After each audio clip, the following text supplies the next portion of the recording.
Greetings, Beyond the New. Come on in, sit on down. Today we are taking another look at Hazbin Hotel as Pokemon, and I must say, it has been a joy. We did a video last week where we looked at the Vs and what they may look like in the Pokemon world, but there's still a couple characters we've left out of any video that we've done exploring these designs. Those particularly being the Angels, those reigning on high. So without much further ado, let's hop right in today's video. I'm fine.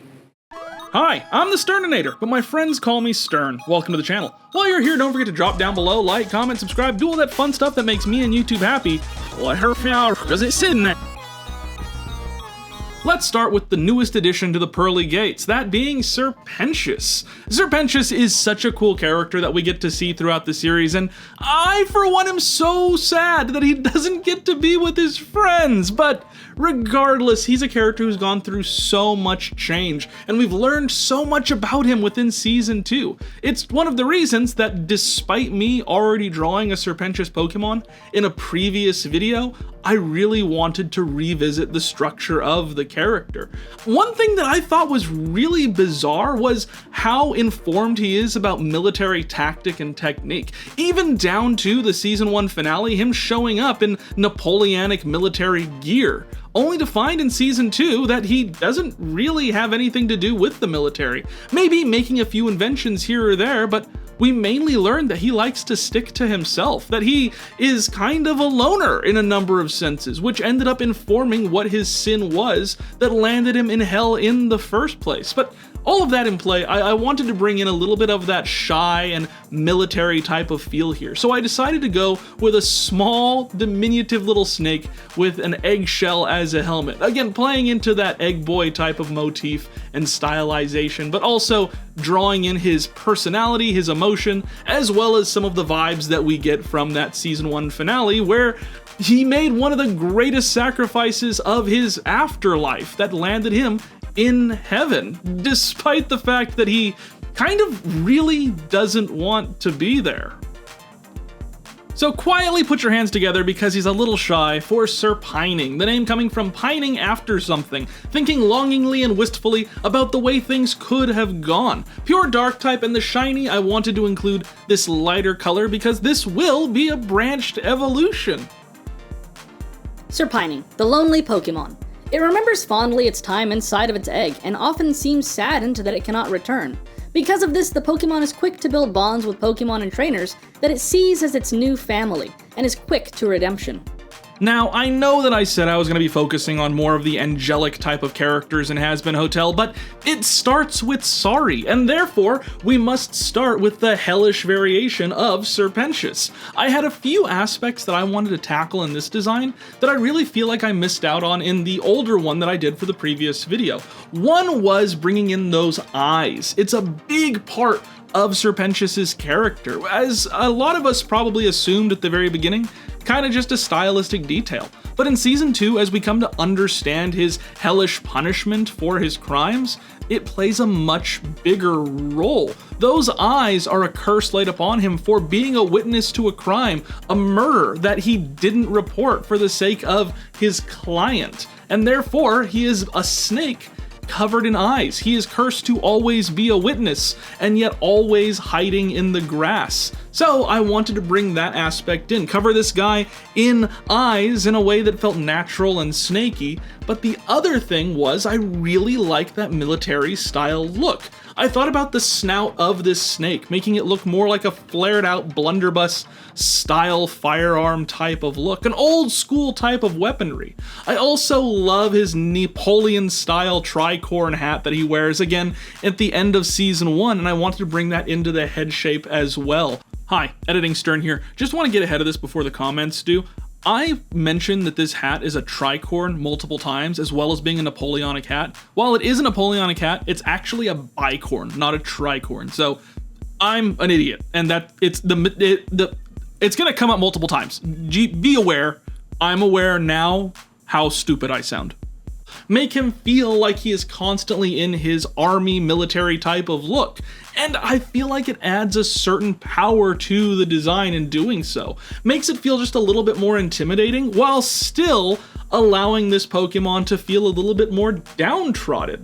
A lot of ideas that I was trying to bring into the design here, enough that I ended up redrawing this look a couple of times, hoping that I could get it right, come up with something that I was happy with. And ultimately, at the end, I did. I'm really happy with how this design turned out. There's so much going into it, including the idea that I got kind of towards the end when looking at these eyes on that big hooded cobra type structure. I thought, this kind of looks like a giant head. And a lot of snakes in the wild actually use imitation as a way of staying alive, as protecting themselves. Specifically, one of the snakes that does this is the hognose, which is also a good reference for our blunderbuss style snout on this design. So I ended up bringing in a couple different snake references for how I was going to make this work. And yeah, I feel like it does work, using the hood and the fake eyes as well as the sticking out teeth to make this faux demonic head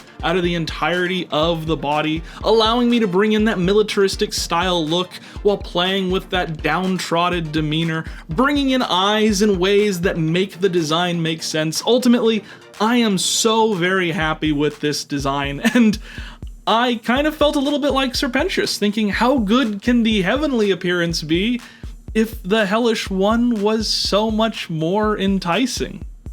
So I give you Sir Poindexter. Sir Poindexter's name comes from serpent, Serpentius, and Poindexter, a name used to refer to nerds or geeks or those also outcast from society, who also tend to be a little bit smarter than the rest. It's the pensive Pokemon, and the shiny really takes advantage of that bluish hue that we get from his military uniform, as well as what this Pokemon could become had its destiny moved in a different direction. It's become the dragon type, bringing in a lot more of that hellish, dark type of energy, kind of playing into that whole mimic type of mindset, while playing into the idea of hell being the home of dragons in biblical mythology.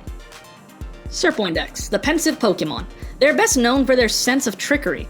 When an adversary approaches, they will curl up in a way to appear like a much larger and more menacing Pokemon. But in reality, this Pokemon longs for connection, and upon meeting a trainer that they can befriend and trust, will stop at nothing to return to them.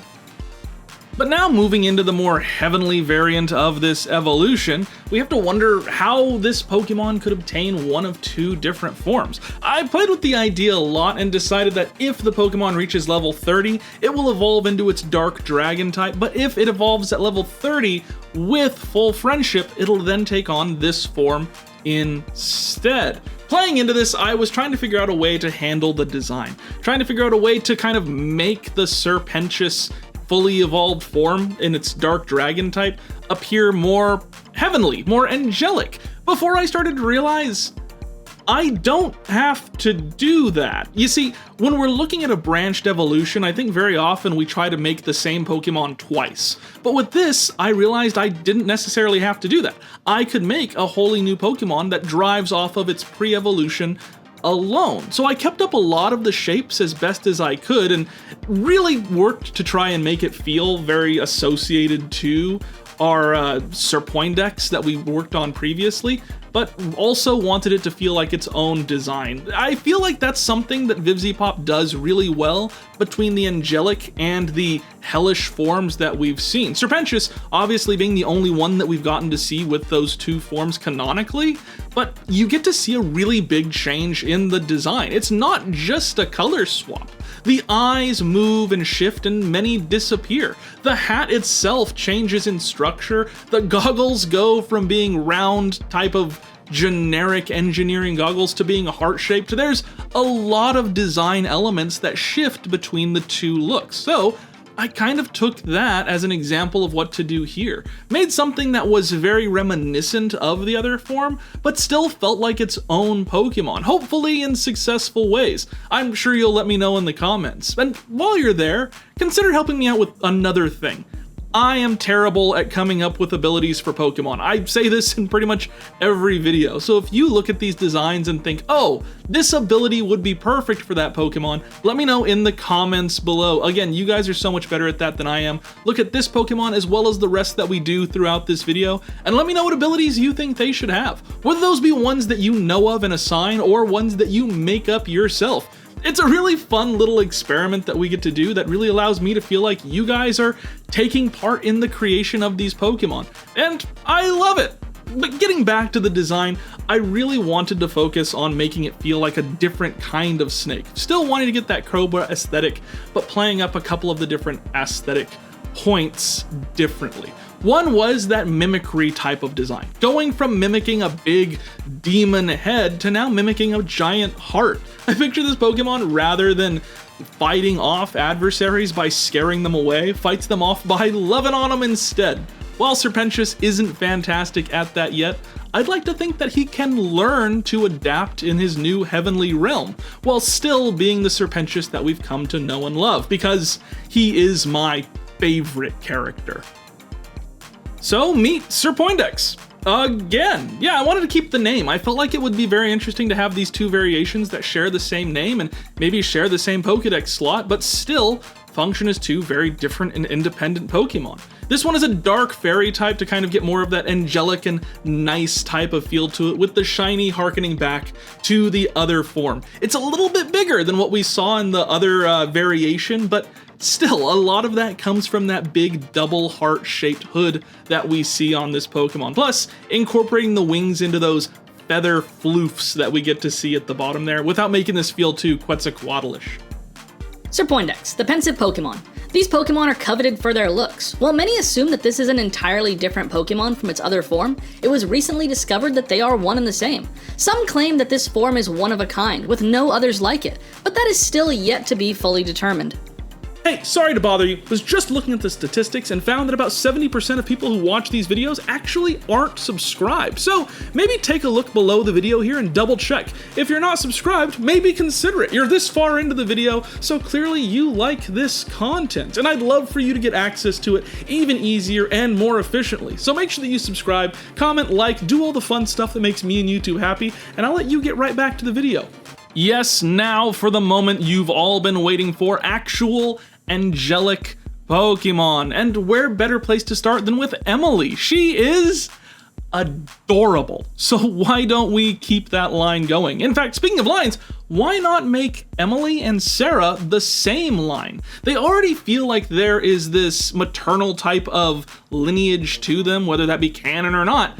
And so I wanted to kind of keep that in mind here. I started out with this design making it simple, fluttery, and giving it that kind of first form type of vibe. Very small, very diminutive, looking at Pokemon like Diancie or Pokemon like Victini as examples of how to do that. Keep them small, keep them cute, keep them energetic. The funnest part of this whole design was trying to figure out ways to make them feel like more than just your typical Pokemon. Like, yeah, we want to draw inspiration from some of our standard really small and cute designs, but we also want to make this feel angelic, bigger, more magical in a number of ways. Thus, looking at some of those Mew clone type of Pokemon as examples. You know, Pokemon like Uxie and Mesprit and the other one.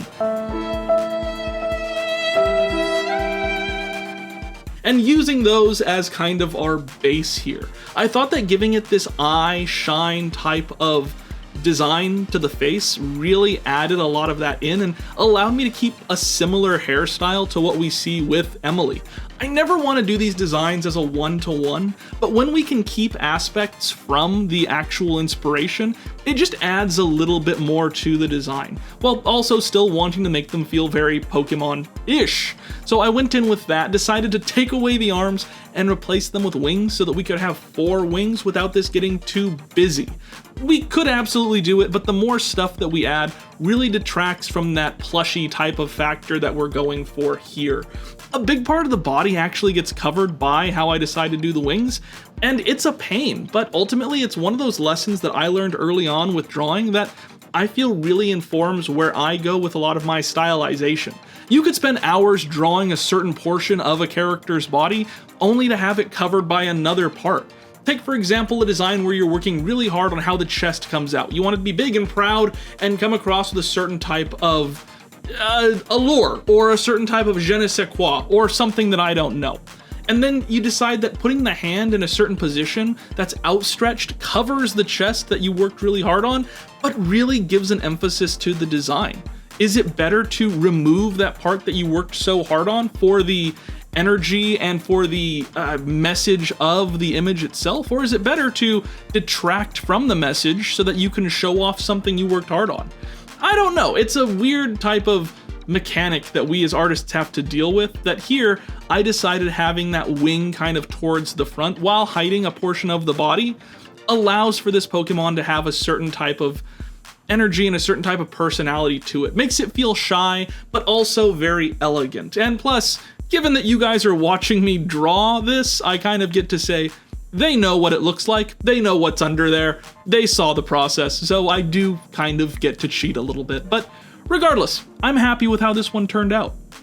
So meet Cherylee, the name coming from Emily as well as Cherub, you know, those angel baby type figures you see in paintings a lot.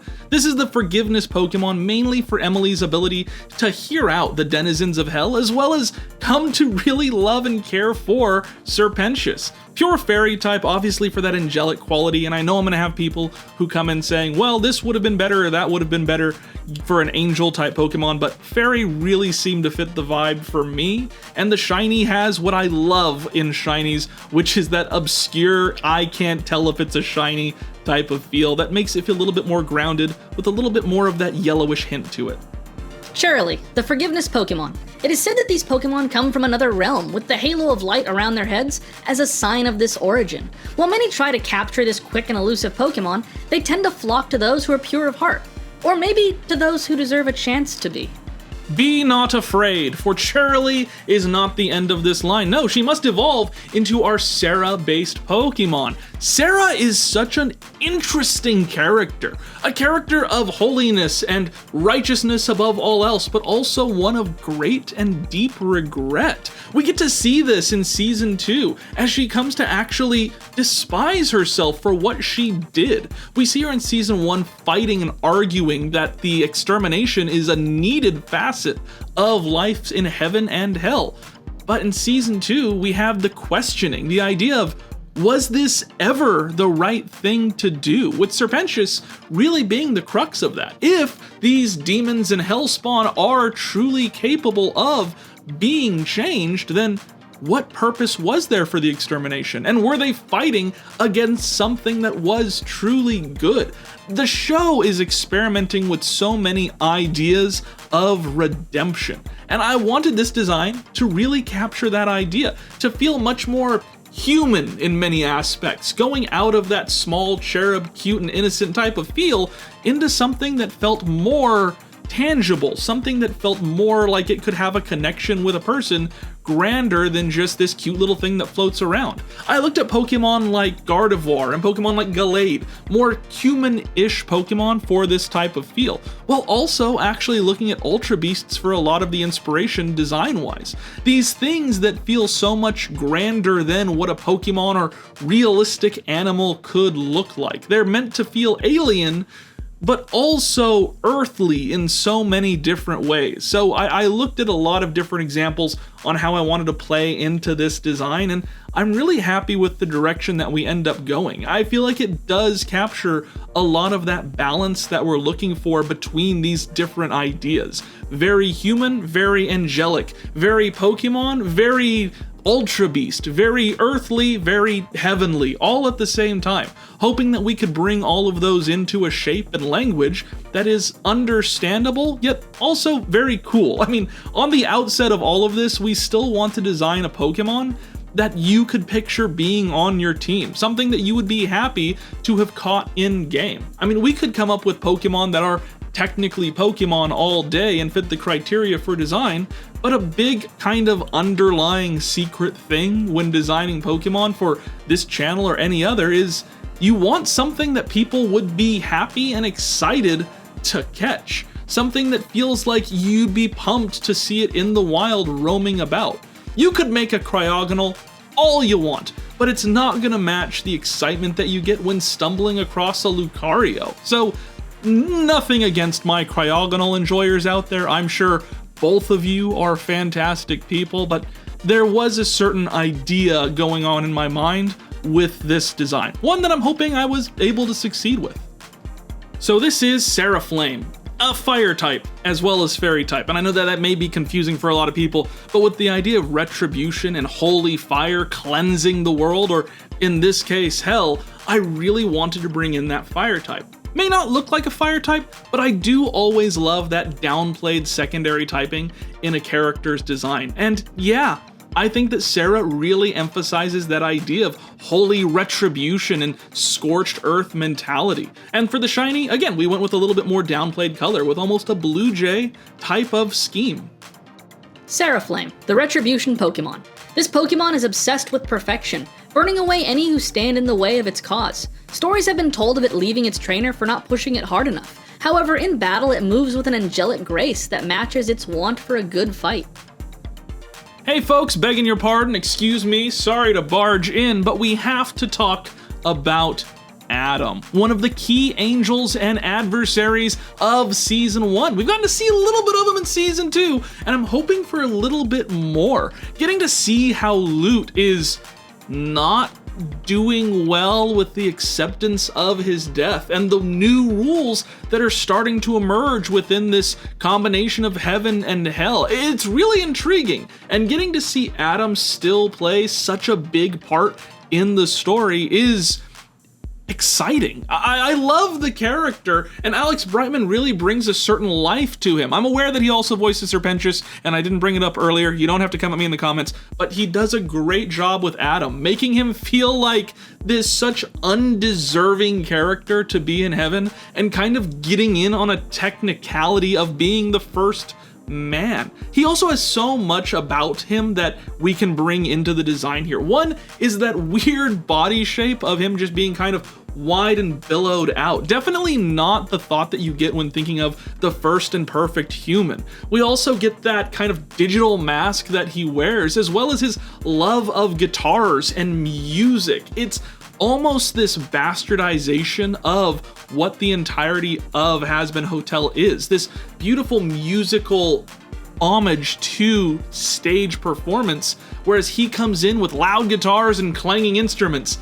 It's a beautiful song, and every song that he's in is amazing and wonderful, but he is definitely structured as the darker side of not just Heaven, but of the series as a whole, and we love him for it. So when coming into the design for this Pokemon, I wanted to try and capture as much as I could. One key feature was him being an angel and the ringing in of what heaven was to become for living souls. With that in mind, I decided to take the structure of his body and make this big, clanging, loud bell, structuring the wings around it, giving this odd shape that makes him feel very Ultra Beasty, while also feeling like a living instrument. He's shaped with his neck and body like a guitar, but is the clanging, loud, gong-like sound of a bell, while keeping a lot of those more instrumental, kind of a pun there, type of shapes and designs to his look. He's very ornamental in that way,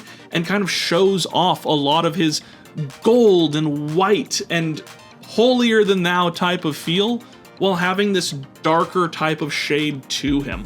I wanted to bring a lot of this into play and allow it to make something that felt very, very inhuman. If Sarah is meant to be kind of our balance of all of these aspects, I wanted Adam to feel like an imbalance of all of those same parts. So meet Adamant, aka UB Firmament, whereas a firmament is kind of the physical structure of heaven that exists over our flat earth, and adamant comes from adamant, meaning unchanging and tethered to one's ways. It is a rock ghost type, given the curse that befell Adam upon leaving the Garden of Eden. From dust you were born, and to dust you will return. And the ghost type makes some sense. It's the whole being dead thing. For the shiny, with that shadow version that we see in Season 2, and I dig this UB. UB Firmament, the Adamant Pokemon. It moves with a loud, clanging sound that can be heard from miles around it, alerting all of its presence, with some even claiming that the gong-like reverberance that it emits would bring about the end of the world. Its presence has been noted in several ancient tablets.